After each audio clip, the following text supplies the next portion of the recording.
میں اس بار چپ نہیں رہنے والا اور مجھے آپ سب کی سپورٹ چاہیے۔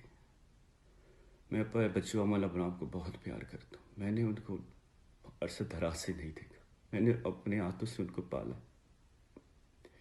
میں نے ان کو اپنے ہاتھوں سے ایز اے مدر پالا ہے۔ میں آپ کو کیا بتاؤں، لیکن قدرت دیکھیں میری بہت سخت امتحان لے رہا ہے اور مجھے سمجھ نہیں میں کیا کروں۔ مجھے انصاف چاہیے، مجھے انصاف چاہیے اور مجھے صرف انصاف چاہیے۔ I'm requesting US mission in Pakistan, US mission in Dubai to investigate this matter because they are American citizens and I want my kids as soon as possible. I want them to bring them in justice, my ex-wife. I want the free and fair investigation.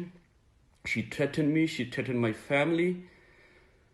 میں اور برداشت نہیں کر سکتا زاہدہ ملک، میں اور برداشت نہیں کر سکتا۔ آپ نے جو کیا کر لیا، اب میرے ساتھ اللہ ہے، میرے ساتھ پاکستان ہے، میرے ساتھ میرے پاکستانی بہن بھائی ہیں، اور انشاءاللہ انصاف ہوگا، اس بار انصاف ہوگا، اور مجھے آپ سب پہ بھروسہ ہے کہ آپ میرا ساتھ دیں گے۔ اللہ آپ سب کو خوش رکھے اور اللہ مجھے امل ابرام سے جلد ملوا دے۔ بہت شکریہ۔ السلام علیکم۔